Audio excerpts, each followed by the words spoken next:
राज्याचे उपमुख्यमंत्री आणि सर्वात धडाडीचे नेते म्हणून प्रचलित असलेले आणि दिवसाची सुरुवात पहाटे करून अवघ्या आपल्या महाराष्ट्राला एक आदर्श घालून देणारे महाराष्ट्राचे दादा व्यक्तिमत्व उपमुख्यमंत्री अजित पवार यांचं आज बारामतीमध्ये विमान अपघातात निधन झाले। आज सकाळी बारामती दौऱ्यासाठी निघताना अजित पवार यांच्या विमानाचा भीषण अपघात झालाय। विमान लँडिंग व्हायच्या आधीच हा अपघात झालाय। अपघातानंतर विमानाचे अक्षरशः तुकडे झाले होते।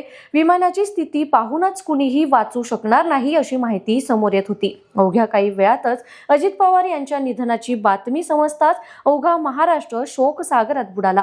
राज्यामध्ये पंचायत समित्या आणि जिल्हा परिषद निवडणुकीसाठी रणधुमाळी सुरू आहे। आज अजित पवार यांचा बारामती दौरा होता। या बारामती दौऱ्यासाठी आज सकाळी बारामतीसाठी त्यांनी प्रस्थान केलं होतं। बारामतीमध्ये विमान लँडिंग होत असतानाच विमानामध्ये तांत्रिक बिघाड झाल्याने विमान अपघातग्रस्त झालं। विमानामध्ये अजित पवार यांच्यासह 6 जण होते आणि या 6 जणांचा मृत्यू झाल्याची पुष्टी झाली।